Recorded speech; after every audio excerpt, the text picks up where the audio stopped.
നമാവും വിഷ്ണുപദായ കൃഷ്ണായ ഭൂതലെ ശ്രീമതേ നമാചാര്യപദായ കൃപദായ ജയ ശ്രീകൃഷ്ണ ചൈതന്യ പ്രഭു നിത്യാനന്ദ ശ്രീ അദ്വൈത ഗദാധര ശ്രീ ഗൗരഭക്തഗൺ. ഹരേ കൃഷ്ണ കൃഷ്ണ കൃഷ്ണ ഹരേ ഹരേ, ഹരേ രാമ രാമ രാമ ഹരേ ഹരേ. ജയ ജയ ശ്രീ ചൈതന്യ ജയ നിത്യാനന്ദ ജയ അദ്വൈത ചന്ദ്ര ജയ ഗൗരഭക്തവൃന്ദ.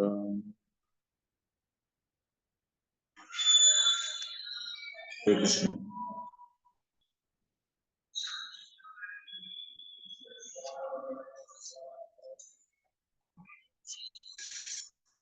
വായിച്ചുകൊണ്ടിരിക്കുന്നത് ചൈതന്യ ചരിതാമൃതം ആദിലീല ഭാഗം 2 14-ാം അധ്യായം 101-ാമത്തെ ശ്ലോകത്തിലാണ്.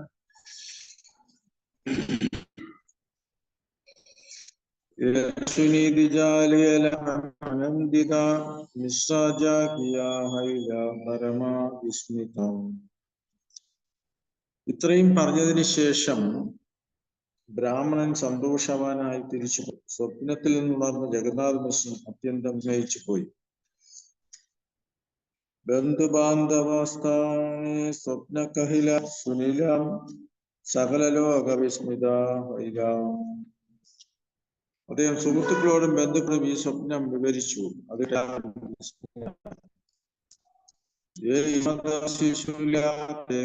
ചന്ദ്ര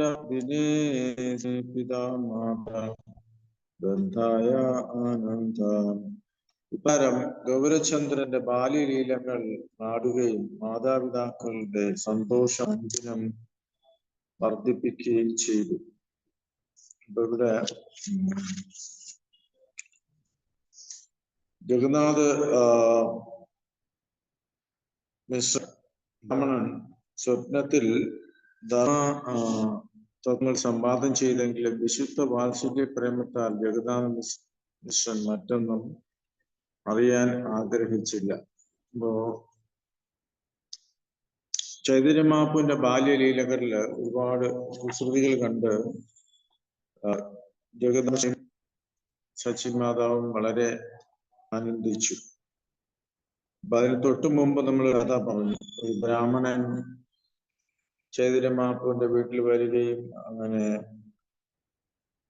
ഭഗവാന് നിവേദ്യത്തിന് വേണ്ടി നിവേദ്യം തയ്യാറാക്കി ചൈതന്യ മഹാപ്രഭു വന്ന് അത് ഭക്ഷിക്കുകയും രണ്ടാമത്തെ വീണ്ടും ചെയ്ത് റൂമിലിട്ട് കേട്ടിട്ട് വീണ്ടും വന്നിരിച്ചു. അപ്പോ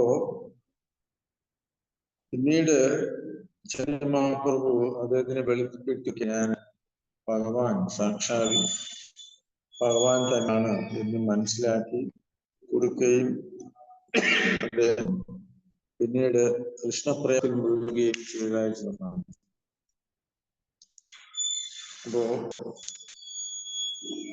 ഇപ്രകാരം ഗൗരചന്ദ്രന്റെ ബാല്യയിൽ ആടുകയും മാതാപിതാക്കളുടെ സന്തോഷം അനുദിനം വർദ്ധിപ്പിക്കുകയും ചെയ്തു. ഏതാനും ദിവസങ്ങൾക്ക് ശേഷം അതേ കടീതിലാം അല്പദിനെ ദ്വാദശഫല അക്ഷരാശിലാം. ഏതാനും ദിവസം തന്റെ പുത്രന്റെ കയ്യിൽ എഴുത്താണി നൽകിക്കൊണ്ട് പുത്രന്റെ പ്രാഥമിക വിദ്യാഭ്യാസത്തിന് ആരംഭം കുറിച്ചു. ചുരുങ്ങിയ ദിവസത്തിൽ നിമ എല്ലാ അക്ഷരവിവരങ്ങൾ പഠിച്ചു. ഭാവാർത്ഥത്തില് ശ്രീല പ്രഭുപാദ് റേഫ മൂർധന്യ, അതായത് ഭൗതികം, ധാന്തവ്യ, പല്ലക്കിന്റെ സഹായത്താൽ ഉച്ചരിക്കുന്ന അക്ഷരം, ന മാ യാ രാ ലാ വ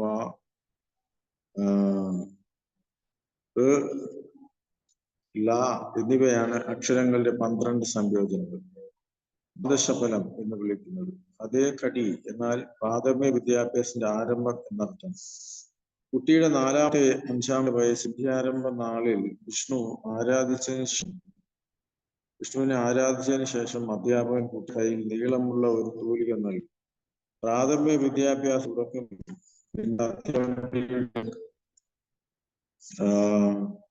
കൈവച്ച് അക്ഷരമാലയിലെ അക്ഷരങ്ങൾ അ, ആ, ഇ, തറയിൽ എഴുതുന്നു.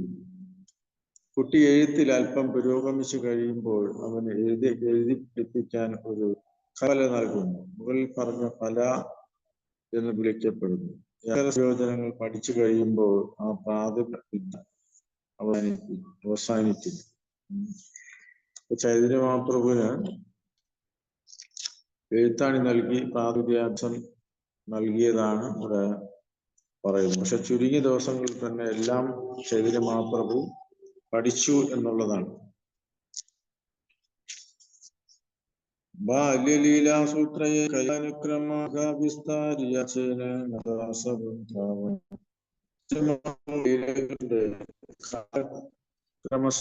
ഇവിടെ നൽകിയിരിക്കുന്നു. വൃന്ദാവൻ ഠാക്കൂർ ലീല മുമ്പേ തന്നെ ചൈതന്യ ഭാവത്തിലുമായി വിരിച്ചുണ്ട്. അത് ലീല സംക്ഷേപ സൂത്ര കൈലാം പുനരുക്തി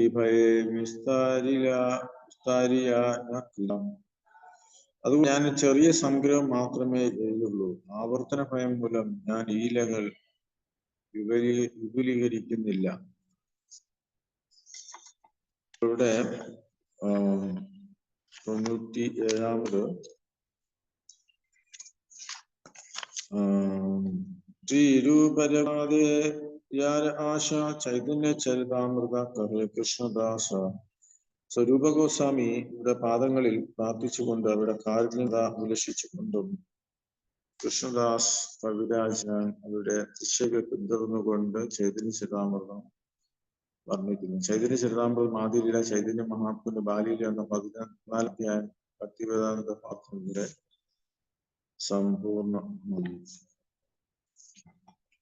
അപ്പോ ഇവിടെ ചൈതന്യപ്രഭുവിന്റെ ബാല്യ ലീലകളാണ് നമ്മൾ വായിച്ചത്. അപ്പൊ നേരത്തെ പറഞ്ഞു ചൈതന്യ മഹാപ്രഭുവിന്റെ ലീലയും കൃഷ്ണന്റെ ലീലയും തമ്മിൽ വളരെയധികം സാമ്യമുണ്ട്.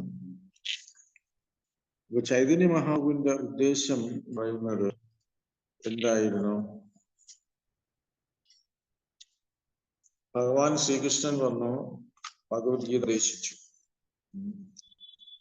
ഭഗവത്ഗീത ഉപദേശം എന്തായിരുന്നു? എല്ലാ ധർമ്മങ്ങളും ഉപേക്ഷിച്ച് ഭഗവാനെ ശരണം പ്രാപിക്കുക. അതാണ് സർവധർമാൻ പരിത്യജ്യ മാമേകം ശരണം വ്രജ. ചൈതന്യ മഹാപ്രഭു ഭക്തന്റെ രൂപത്തിൽ വന്ന് അത് നമുക്ക് പഠിപ്പിച്ചു തന്നെ എങ്ങനെയാണ് ഭഗവാനെ ശരണം പ്രാപിക്കുന്നത് എന്ന് കാണിച്ചു തരാണ്. ആനുകൂല്യ സങ്കല്പ പ്രതികൂല്യ സവർജനം വർണ്ണനം ശരണാഗതി 6 തരത്തിലുള്ള ശരണാഗതി പറയുന്നുണ്ട്. അപ്പൊ ഇവിടെ ചൈതന്യ മഹാപ്രഭുവിന്റെ ഉദ്ദേശം എന്ന് പറയുന്നത് ജീവിതത്തിന്റെ ഏറ്റവും ഉന്നതമായ ലക്ഷ്യം എന്ന് പറയുന്നത് കൃഷ്ണപ്രേമം നേടുക എന്നുള്ളതാണ്, ഈശ്വരേമം. അപ്പൊ ചൈതന്യ മഹാപ്രഭുവും രാമാനന്ദറായും തമ്മിലുള്ള കോൺവേഴ്സേഷൻ സംവാദത്തിൽ ചൈതന്യ മഹാപ്രഭു ചോദിക്കുന്നുണ്ട്, ജീവിതത്തിന്റെ ആത്യന്തിക ലക്ഷ്യം എന്താണ് എന്ന് ചോദിക്കുമ്പോൾ രാമാനന്ദറായി വർണ്ണാശ്രമത്തെ കുറിച്ച് പറയുന്നുണ്ട്. അപ്പോൾ Chaitanya Mahaprabhu was not very happy. അതിലത്ര സംതൃപ്തി ഇല്ലാതെ കുറച്ചുകൂടെ വിശദീകരിക്കാൻ പറഞ്ഞു ഉന്നത തലത്തില്. അപ്പൊ മുക്തിയെ കുറിച്ച് പറയുന്നുണ്ട്. അപ്പൊ അങ്ങനെ ഓരോന്ന് പറയുമ്പോഴും ചൈതന്യ മഹാപ്രഭു അത്ര സന്തോഷവാനല്ല. അവസാനം ഭഗവത് പ്രേമം, കൃഷ്ണപ്രേമം കിട്ടുക എന്ന് പറയുമ്പോഴാണ് ചൈതന്യ മഹാപ്രഭു വളരെ സന്തോഷവാനാണ്. അപ്പൊ ചൈതന്യ മഹാപ്രഭുവിന്റെ ഉദ്ദേശവും അത് തന്നെയാണ്. അപ്പോ ഇവിടെ ചൈതന്യ മഹാപ്രഭുവിന് കണ്ടീഷൻസ് ഇല്ല, വ്യവസ്ഥകളില്ല.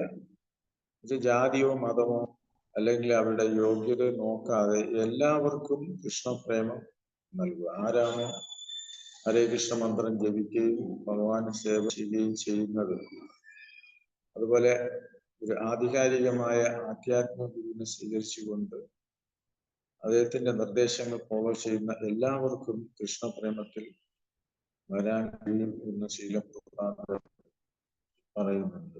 അപ്പൊ നമ്മൾ രാവിലെ വായിക്കുമ്പോൾ അവസാനം പറയുന്നുണ്ട്, അവസാനം ലാസ്റ്റ് ഓപ്പൻസ് പറയുമ്പോൾ വൈഷ്ണവന്റെ ആദ്യമായി നേടേണ്ട ഈശ്വര പ്രേമം, കൃഷ്ണപ്രേമം, അതിനുവേണ്ടി ഈ തത്പരാധങ്ങളും ഒഴിവാക്കിക്കൊണ്ട് നാമം ജപം ചെയ്യണം ഉണ്ടായിരുന്നു. അപ്പൊ ഈ ഇടയ്ക്ക് നമ്മള് വയർ വിസിറ്റ് ചെയ്തപ്പോൾ ചാൻകാസി സമാധി സന്ദർശിച്ചു. ചാൻകാസി എന്ന് പറഞ്ഞാൽ മുസ്ലിമാണ്. അദ്ദേഹം നവാബ് ഹുസൈന്റെ കീഴില് ആയിരുന്നു. അപ്പോ നവാബ് ഹുസൈൻ, ജരാസന്ധൻ, കംസൻ, അതായത് കാസി എന്ന് പറയുന്നത് കംസന്റെ അവതാരമാണ്. അതുപോലെ ജരാസന്ധനാണ് നവാബ് ഹുസൈനായിട്ട് വീണ്ടും ജന്മമെടുക്കുന്നത്. അപ്പൊ ഭഗവാനെ ശത്രുവാൻ കണ്ടുകൊണ്ടാണ് കംസൻ ഭഗവാനെ കുറിച്ച് ഓർമ്മിച്ചത്. ശരണാഗതി ആനുകൂല്യ സങ്കല്പ അനുകൂലമായ അതായത് ഭഗവാനെ കുറിച്ച് അനുകൂലമായി ചിന്തിക്കുന്നതും പ്രതികൂലമായി ചിന്തിക്കും. അതായത് ശത്രുവായിട്ട് കൊണ്ടാണ് ഭഗവാനെ ചിന്തിക്കുന്നത്. കംസൻ കൃഷ്ണ കോൺഷ്യസ് ആയിരുന്നു, കൃഷ്ണ ആയിരുന്നു, പക്ഷെ ശത്രുവായിട്ടാണ്, ഭക്തന്റെ രീതിയിലല്ല ഭഗവാനെ കണ്ടത്. പക്ഷെ ആ കംസന് മുക്തി കൊടുക്കുന്നതിന് വേണ്ടി വീണ്ടും ഒരു ചാൻസ് കൊടുത്തു. അങ്ങനെ വീണ്ടും അദ്ദേഹം ചാൻകാസിയായിട്ട് ജന്മമെടുക്കുകയും അദ്ദേഹം ചൈതന്യമാവുമായിട്ട് നേരിട്ട് സംവാദത്തിൽ ഏർപ്പെടുന്നതും ഇത് അദ്ദേഹം ചൈതന്യമാപുര നിർദ്ദേശങ്ങൾ സ്വീകരിക്കുകയും ഗുരുവായി സ്വീകരിക്കുകയും ചൈതന്യമാപുര നിർദ്ദേശങ്ങൾ അനുസരിക്കുകയും ചെയ്ത് അദ്ദേഹം കൃഷ്ണപ്രേമത്തിൽ മുഴുകുന്നതായിട്ട് നമുക്ക് കാണാം. അതുപോലെ ഈ തൊട്ടു മുമ്പ് നമ്മൾ വായിച്ച ബ്രാഹ്മണന്റെ കഥയിൽ ആ ബ്രാഹ്മണൻ ചൈതന്യമാപ്പു ദർശനം കൊടുത്തപ്പോ ചൈതന്യമാപ്പു സാക്ഷാൽ ഭഗവാനാണെന്ന് മനസ്സിലാക്കിയപ്പോ അദ്ദേഹം ആനന്ദ നൃത്തം ആടാൻ തുടങ്ങി. ജഗദാശ്രയം സച്ചിദേവി മാധവം ഒക്കെ വന്ന് നോക്കിയപ്പോ അത്ഭുതപ്പെട്ടു പോയി. കാരണം ഇദ്ദേഹം കൃഷ്ണപ്രേമത്തിൽ മുഴുകി ആനന്ദ നൃത്തം ആടുക, അതിശയിച്ചു പോയി. അപ്പൊ ഇവിടെ ജഗന്നാഥനെയും ചൈതന്യ മഹാപ്രഭുവിന്റെ ലീലകൾ കണ്ട് അതിച്ചു പോയി. അപ്പൊ അദ്ദേഹം വിചാരിച്ചു ഇദ്ദേഹം ചിലപ്പോൾ ഒരുപക്ഷെ ദേവനായിരിക്കാം, അല്ലെങ്കിൽ ഒരു മഹാവ്യക്തി ആയിരിക്കാം, പക്ഷെ അവിടെ ഭഗവാനാണെന്ന് ചിന്തിക്കുന്നില്ല.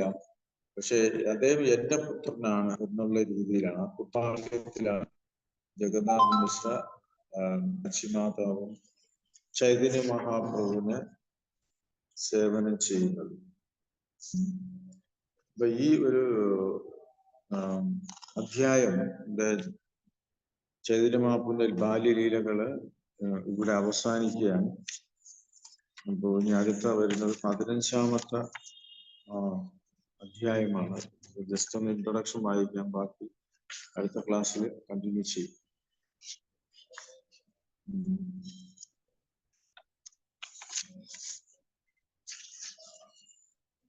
അടുത്ത ചൈതന്യ മഹാപ്രഭുവിന്റെ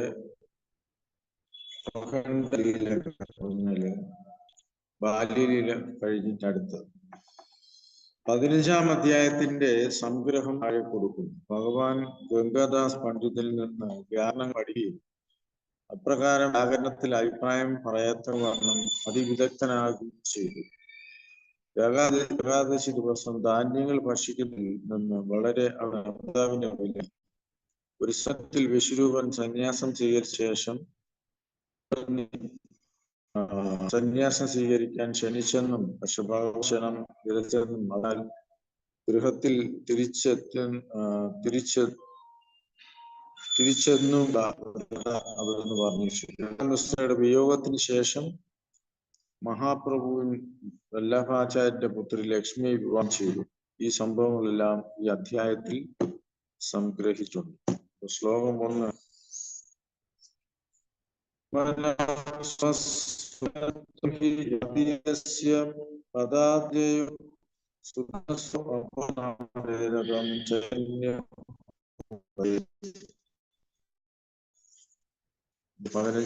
അധ്യായമാണ്. ചൈതന്യമാപ്പുവിന്റെ പാദകമലങ്ങൾക്ക് ഞാൻ സാദര പ്രണാമം അർപ്പിക്കുന്നു. അവിടുന്ന് പാദാംബുജങ്ങളിൽ പുഷ്പമർപ്പിക്കുന്നുണ്ടെന്ന് മാത്രം അത്യാസക്തനായ ഒരു വിഷയം പോലും ഭക്തനായി തീരുന്നു. ജയ ജയ ശ്രീ ചൈതന്യ ജയ നിത്യാനന്ദ ചന്ദ്ര ഭക്തവൃന്ദ. ചൈതന്യമാപ്പുവിന്റെ അദ്വൈതാചാര്യ മഹാപ്രഭുവിന്റെ ഭക്തഗണങ്ങൾക്കും എല്ലാ സ്തുതികളും. സൂത്രകരിയേ ഗണേന പ്രഭുരമുഖ്യേ അധ്യയനം. ഇപ്പോ ചൈതന്യന്റെ പൗഗണ്ഡ പ്രായത്തിലുള്ള, അതായത് 5 വയസ്സ് മുതൽ 10 വയസ്സ് വരെയുള്ള കാലം പറയുന്നു. ലീലകൾ സംഗ്രഹമായി വരികെ പഠനത്തിൽ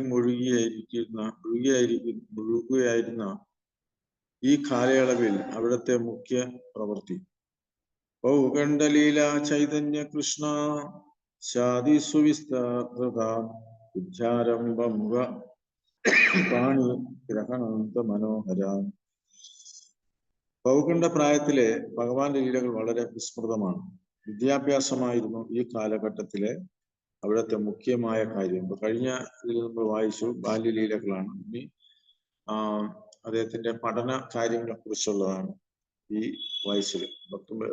5 വയസ്സ് മുതൽ 10 വയസ്സ് വരെ. നമ്മൾ സ്കൂളിലെ കുട്ടികൾ 5 വയസ്സിലാണോ കൊണ്ട് ജോയിൻ ചെയ്യിപ്പിക്കും. പിന്നീട് അവിടുന്ന് അതിമനോഹരമായി വിവാഹം നടന്നു.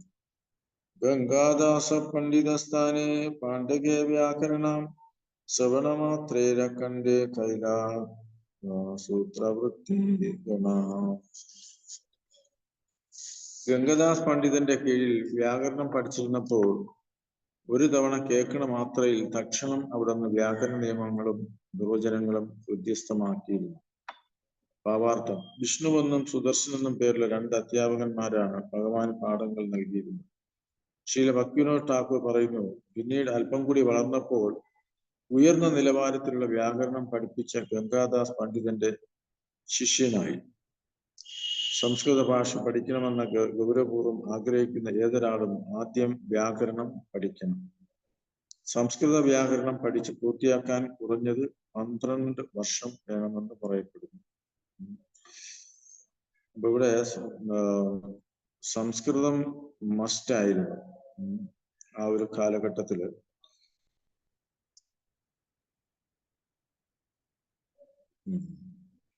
ഇപ്പൊ 12 വർഷം കൊണ്ട് ഇത് പഠിക്കാൻ പറ്റും എന്നാണ് പറയുന്നത്. പക്ഷെ വ്യാകരണ നിയമങ്ങളും രീതികളും പഠിച്ചു കഴിഞ്ഞാൽ പ്രതിപാദ്യങ്ങളും അനായാസം മനസ്സിലാക്കാൻ കഴിയും. കാരണം സംസ്കൃത വ്യാകരണമാണ് വിദ്യാഭ്യാസത്തെ അവാർഡ്. അപ്പൊ ഇന്നും ചില ആൾക്കാർ പറയും, പക്ഷെ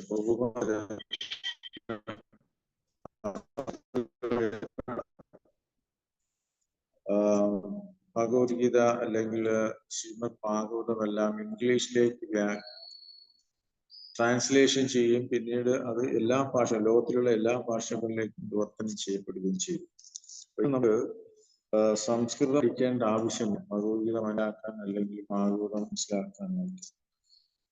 ഭഗവാന്റെ കാരുണ്യം മാത്രം, ഭക്തന്റെ കാരുണ്യം മാത്രം മതി. അല്പകാലയിലാം പഞ്ചിയുടെ കാതേ പ്രവീണ ചിരകാലേന പണ്ഡുജിന ഹൈല നവീന. അവിടുന്ന് ഒരു നവാഗതനായിരുന്നെങ്കിൽ വിശ്വകാലത്തിൽ പഞ്ചീടിക എന്ന വ്യാകരണ വ്യാഖ്യാനത്തിൽ നിപുണനായിത്തീർന്നു അവിടുന്ന് എല്ലാ വിദ്യാർത്ഥികളുടെയും മേൽ നേടാൻ കഴിയും. പഞ്ചീടിക എന്ന വ്യാകരണത്തിന് ഒരു വ്യാഖ്യാനം ഉണ്ടായിരുന്നെന്നും പിന്നീട് ചൈതന്യ മഹാപ്രഭുവിനാൽ സ്പഷ്ടമായി വിശദീകരിക്കപ്പെട്ടെന്നും ഭക്തിവിനോദ് ഠാക്കൂർ. അധ്യായനീല പ്രഭുരാധാസ വൃന്ദാവന ചൈതന്യമംഗളെ കൈലാസ ബുദ്ധവന്ത സ്റ്റാഫ് തന്റെ ചൈതന്യമംഗളം എന്ന ഗ്രന്ഥത്തിൽ അതേ പിന്നീട് ചൈതന്യമായി തീർന്നു. ചൈതന്യമംഗളമാണ് ആദ്യം എഴുതപ്പെട്ടത്. പിന്നീട് ചൈതന്യ ഭാഗവതം എന്നുള്ള പേരിൽ അറിയപ്പെട്ടു. ഭഗവാന്റെ വിദ്യാഭ്യാസ ലീലകൾ വിസ്തരിച്ച് വർണ്ണിച്ചിട്ടുണ്ട്. ചൈതന്യ ഭാഗവതം കണ്ട 4, 6, 7, 8, 9, 10 അധ്യായങ്ങൾ ചൈതന്യ മഹാപ്രഭുവിന്റെ അധ്യാത്മ ലീലകളുടെ ശ്രേഷ്ഠമായ പരാമർശമാണ്. ഏകദിനാമാതരെ അതേ കരിയ പാമ പ്രഭു കഹേ മാതാ മോര ദേഹ ഏകദാന. ഒരുതം ചൈതന്യ മഹാപ്രഭു മാതാവിന്റെ പാദങ്ങളിൽ പ്രണമിച്ചുകൊണ്ട് ഒരു ദാനം ആവശ്യപ്പെട്ടു. കാരണം മാധവല്ലേ തുമീ മാവേ പ്രഭു കഹേ ഏകാദശി ചൈതന്യ മഹാപ്രഭു മാതാവിന്റെ പാദം ഒരു ദാനം ആവശ്യപ്പെട്ടതായിട്ട് പറയുന്നു. മാതാവ് പറഞ്ഞു, പ്രിയപുത്ര, നീ ചോദിക്കുന്ന എന്ത് ഞാൻ തരും. അപ്പൊ മഹാപ്രഭു പറഞ്ഞു, പ്രിയപ്പെട്ട അമ്മേ, ദയവായി ഏകാദശി ദിവസം ധാന്യങ്ങൾ ഭക്ഷിക്കരുത്. അപ്പോ എന്റെ അർത്ഥം ഏകാദശി ദിവസം ധാന്യങ്ങൾ ഭക്ഷിച്ചിരുന്നു എന്നർത്ഥം. ചൈതന്യ മഹാപ്രഭു തന്റെ ബാല്യകാല ജീവിതത്തിന്റെ ആരംഭം മുതലേ ഏകാദശി നാളിൽ ഉപവസിക്കുന്ന രീതി അനുഷ്ഠിച്ചു. ജീവകോശയുടെ ഭക്തിസമ്പത്തിൽ ഏകാദശി നാളിൽ ധാന്യങ്ങൾ ഭക്ഷിക്കുന്ന ഒരുവൻ അവന്റെ മാതാവിന്റെയും പിതാവിന്റെയും സഹോദരന്റെയും ആധ്യാത്മിക ഘാതകനായി തീരുമെന്നും അവൻ വൈകുണ്ഠത്തിലേക്ക് ഉയർപ്പെടും താഴെ താക്കി നൽകുന്നു സ്കന്ദപുരാണത്തിൽ നിന്നുള്ള ഉദ്ധരണിയുണ്ട്. ഇത് പലർക്കും ഈ ഉദ്ധരണി അറിഞ്ഞുകൂടാ. ഇവിടെ ഏകാദശി ഫോളോ ചെയ്യുന്നതിന്റെ പ്രാധാന്യം നമ്മൾ മനസ്സിലാക്കും. ധാന്യം എന്താ സംഭവിക്കുക? മാതാവിന്റെയും പിതാവിന്റെയും സഹോദരന്റെയും ആധ്യാത്മിക ഗുരുവിന്റെയും ഘാതനായി തീരുമെന്നും അവൻ വൈകുണ്ഠത്തിലേക്ക് ഉയർത്തപ്പെട്ടാൽ താഴേക്ക് പതിക്കുമെന്നും താക്കീത് നൽകും സ്കന്ദപുരാണത്തിൽ പറയും. ഏകാദശി നാളിൽ ധാന്യങ്ങളും ഉപ്പും ഉൾപ്പെടെ പതിവായി പാചകം ചെയ്തെല്ലാം വിഷ്ണുവിന് സമർപ്പിക്കാവുന്നതാണ്. എന്നാൽ ഏകാദശി ദിവസം ഒരു വൈഷ്ണവൻ ആ വിഷ്ണു പ്രസാദം പോലും ഭക്ഷിക്കരുതെന്ന് ആജ്ഞയുണ്ട്. വിഷ്ണുവിന് അർപ്പണം ചെയ്യാത്ത ഒരു ഭക്ഷണ പദാർത്ഥം ഒരു വൈഷ്ണവൻ ഭക്ഷിക്കരുതെന്ന് പറഞ്ഞു. പക്ഷെ ഏകാദശിക്ക് ഒരു വൈഷ്ണവൻ അർപ്പണം ചെയ്ത മഹാപ്രസാദത്തിൽ സ്പർശിക്ക പോലും ചെയ്യരുത്. എന്നാൽ അപ്രസാദം അടുത്ത ദിവസം ഭക്ഷിക്കുന്നതിനായി മാറ്റിവെക്കാം. ഏകാദശിക്ക് ഏത് തരത്തിലുള്ള ധാന്യം ഭക്ഷിക്കുന്നതും വിലക്കിയിരിക്കുന്നു, അത് വിഷ്ണു പ്രസാദമായാൽ പോലും. ഇപ്പോ ഏകാദശി ദിവസം നമ്മള് ഭഗവാന് ഗ്രെയിൻ നിവേദിക്കാറുണ്ട്, പക്ഷെ നമ്മൾ കഴിക്കാറില്ല. ഇവിടെ ചൈതന്യ മഹാപ്രഭുവിന്റെ ലീലയില് ചൈതന്യ മഹാപ്രഭുവില് അസുഖം വന്നപ്പോ ജഗന്നാഥ് മിശ്രയോട് പറഞ്ഞു, എനിക്ക് ഇന്നാലെ വീട്ടില് ഒരു ബ്രാഹ്മണന്റെ വീട്ടില് ഭക്ഷണം വേണം എന്ന് പറഞ്ഞു. അപ്പൊ അദ്ദേഹം ആ ബ്രാഹ്മണന്റെ വീട്ടിൽ പോകുന്നെങ്കിൽ അവിടെ 2 മൈലോളം ദൂരം നടന്നു പോയി വേണം ആ ഭക്ഷണം ചൈതന്യ മഹാപ്രഭുവിന് കൊണ്ടുവരാൻ. ചൈതന്യ മഹാപ്രഭു എനിക്ക് സുഖമില്ല, വയറിന് സുഖമില്ല, അപ്പൊ ആ ഭക്ഷണം കഴിക്കണം എന്ന് പറഞ്ഞു. അന്ന് ആ ബ്രാഹ്മണൻ അത് നല്ല നിവേദ്യം, അതായത് ധാന്യങ്ങളോടുകൂടിയ നിവേദ്യം ഭഗവാൻ അർപ്പിച്ചു. അപ്പൊ ജഗന്നാഥ് മിശ്ര ആ വീട്ടിൽ പോയി ഭക്ഷണം ചോദിച്ചപ്പോൾ അതിശയിച്ചു പോയി. ഇത്രയും നല്ല ഭക്ഷണം വിഷ്ണു സമർപ്പിച്ച ചൈതന്യ മഹാപ്രഭു എങ്ങനെ മനസ്സിലായി? അപ്പോ ആ ഭക്ഷണം ചൈതന്യ മഹാപ്രഭു കഴിയാൻ ആഗ്രഹിച്ചു. അതിനുവേണ്ടി അദ്ദേഹം അസുഖമാണെന്ന്, വയറിന് അസുഖമാണെന്ന് അഭിനയിച്ചു. പ്രഭുപാദര് അവിടെ ഏകാദശി ഇല്ല. ചിലപ്പോ നമ്മൾ ഭഗവാൻ ഏകാദശിയാണെന്ന് പറഞ്ഞു ഏകാദശി പ്രസാദം മാത്രം ഭഗവാൻ നിവേദിക്കും. അത് ശരിയല്ല. കാരണം ഭഗവാനക്ക് ധാന്യപദം നിവേദിച്ചിട്ട് നമ്മൾ പാടില്ല. ഒപ്പം ധാന്യമല്ലാത്ത പ്രസാദം ഏകാദശി കഴിക്കുന്ന ഭക്ഷണ പദാർത്ഥങ്ങൾ ഉണ്ടാക്കി ഭഗവാൻ നിവേദിക്കാം, നമുക്ക് ഭക്ഷിക്കാവുന്നത്. അപ്പോ അല്ലാതെ ഏകാദശി മാത്രം ഇരിക്കുന്നത് ശരിയല്ല. പ്രത്യേകിച്ച് പ്രതിഷ്ഠ വിഗ്രഹത്തെ. സതികഹേന കൈലാബാല ഈ കൈല മഹില സേഹൈദേ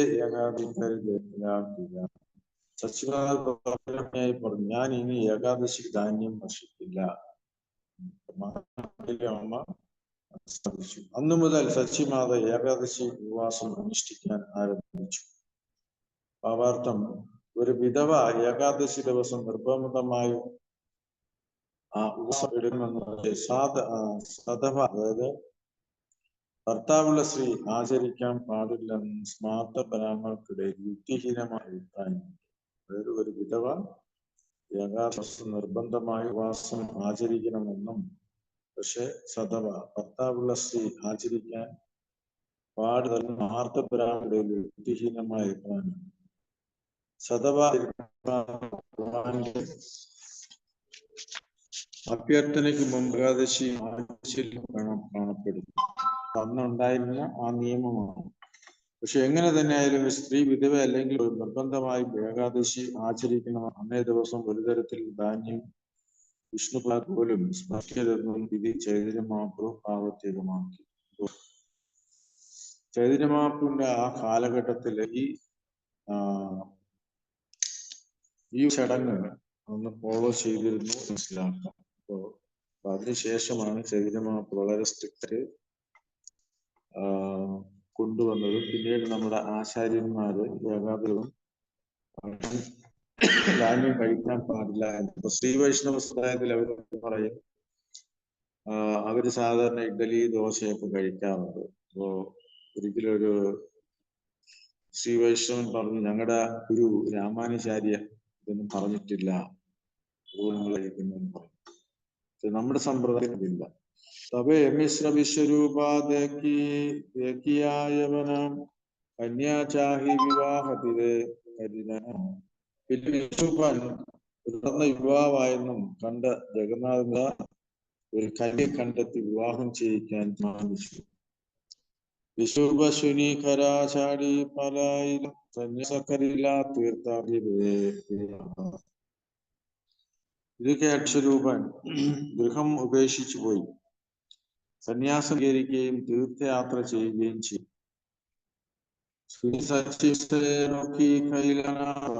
പ്രഭു മാതാപിതാര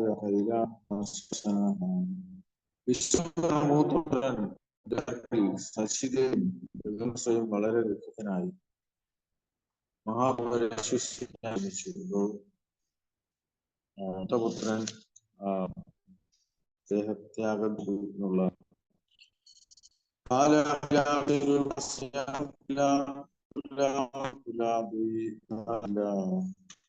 ചൈതന്യം പറഞ്ഞു, മാതാ ഈശ്വരൻ സന്യാസം സ്വീകരിച്ച് വളരെ നന്നായി. സന്യാസം സ്വീകരിക്കാൻ കൂടെ പറയും.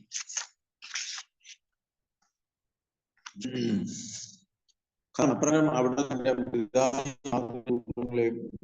ഒരാൾ സന്യാസം സ്വീകരിക്കുന്നത് അദ്ദേഹത്തിന്റെ കുടുംബത്തിന് നല്ലതാണ്. അവിടെ മുക്തിയുള്ള പാത തുറന്നു കിട്ടുക. പ്രഭുപാദൻ പറയുന്നത് ഭാരതത്തിൽ കലിയുഗത്തില് സന്യാസം സ്വീകരിക്കുന്നതിനെ ചൈതന്യ മഹാപ്രഭു അംഗീകരിച്ചിരുന്നുവെന്ന് ചിലപ്പോൾ പറയാറുണ്ട്. എന്തുകൊണ്ടാണ് ശാസ്ത്രപ്രകാരം പറഞ്ഞിരിക്കുന്നത്? ശാസ്ത്രത്തിൽ എന്താ പറയുന്നു? അശ്വകം കവാലംബം സന്യാസം ബലമൈതൃകം ദേവരേന കലോ പഞ്ചവിവരേ. അപ്പോ കലിയുഗത്തില് 5 കാര്യങ്ങൾ നിരോധിച്ചിരിക്കുന്നു. ഏതൊക്കെയാണ്? യജ്ഞത്തിൽ അശ്വത്തെ അർപ്പിക്കുന്നത്, യജ്ഞത്തിൽ പശുവിനെ അർപ്പണം ചെയ്യുന്നത്, സന്യാസം സ്വീകരിക്കുന്ന ചെയ്യുന്നത്, സഹോദരന്റെ പ്രോത്സാഹനം ചെയ്യുന്നത്. ഇപ്പോ ഇത് ബ്രഹ്മവൈവർത്ത പുരാണം കൃഷ്ണഖണ്ഡം 185-180. അപ്പൊ ഇക്കാര്യങ്ങൾ കലിയുഗത്തില് ഇഷ്ടമാണ്. കലിയുഗത്തില് പ്രഭുപാദർ സന്യാസം എടുത്തു. അപ്പോ എന്തുവേണ്ടി ചോദിക്കാം. ഇവൻ പ്രഭുപാദരും തദ്ദേശന്മാർക്ക് സന്യാസം എടുത്തു. ചൈതന്യ മഹാപ്രഭുവും സന്യാസം എടുത്തു. അപ്പൊ എന്നിരുന്നാലും ചൈതന്യ മഹാ സ്വയം സന്യാസം സ്വീകരിച്ചതും ജ്യേഷ്ഠ സഹോദരൻ സന്യാസം അംഗീകരിച്ചതും നാം കണ്ടു. ഇവിടെ വ്യക്തം പറഞ്ഞിരുന്നു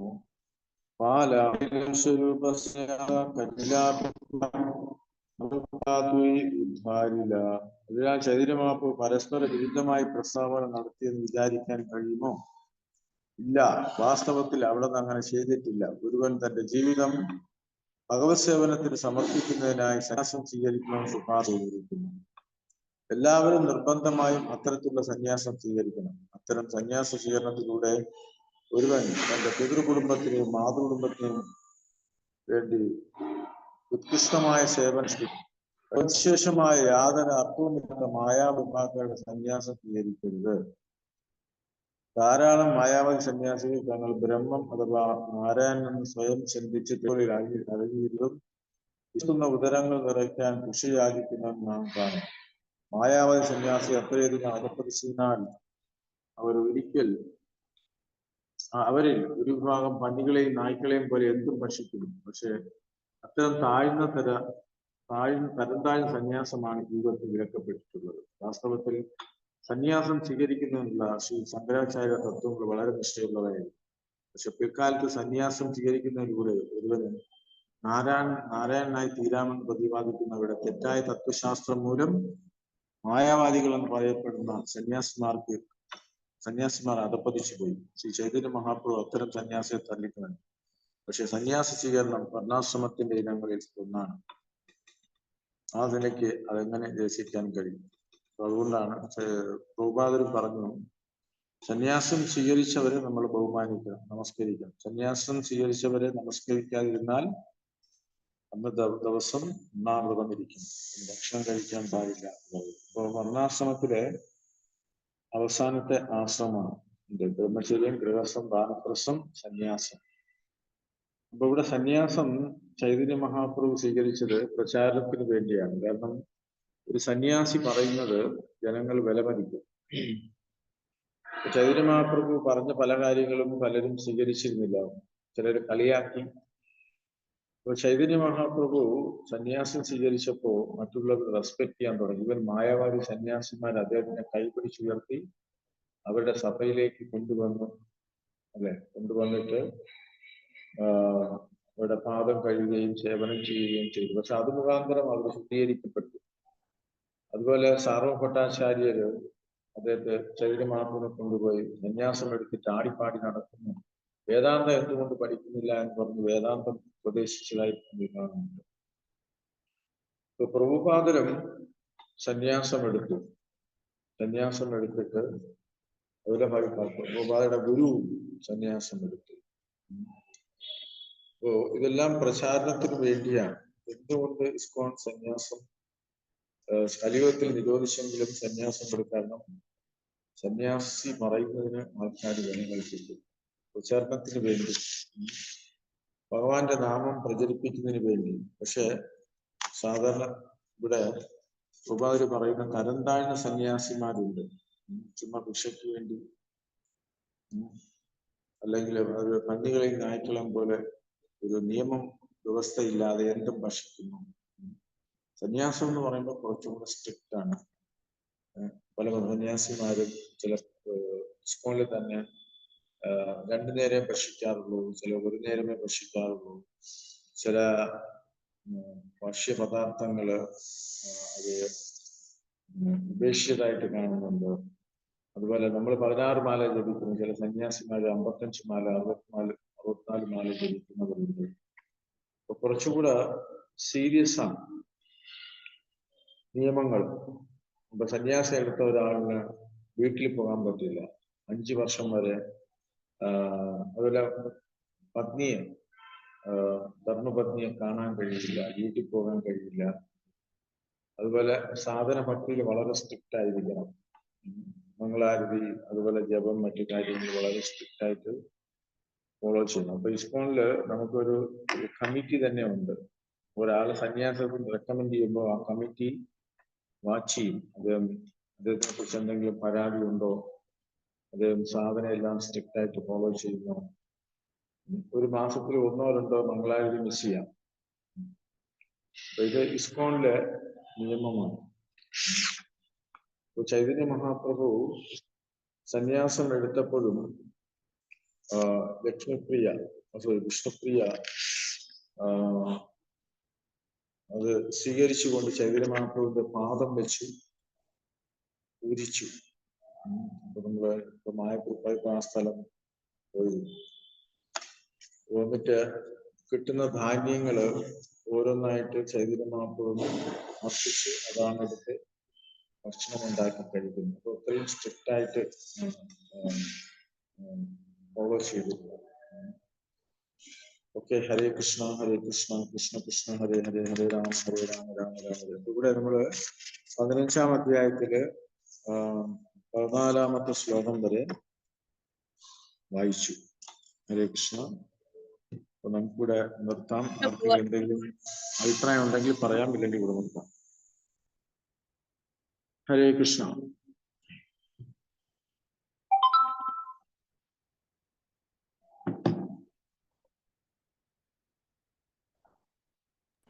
ഹരേ കൃഷ്ണ പ്രഭു. ഹരേ കൃഷ്ണ. ഓക്കെ, ഹരേ കൃഷ്ണ. ഇവിടെ സ്റ്റോപ്പ് ചെയ്യാണ്. പരിധാനാം പാവനേഭ്യോ വൈഷ്ണവേഭ്യോ നമോ നമഃ. അനന്തകോടി വൈഷ്ണവന്തിക്ക് ജയ്. നമാചാര്യ ശ്രീലൈവൈഷ്ണവ. Thank you, Prabhuji. Pranam. Hare Krishna. Thank you. Hare Krishna.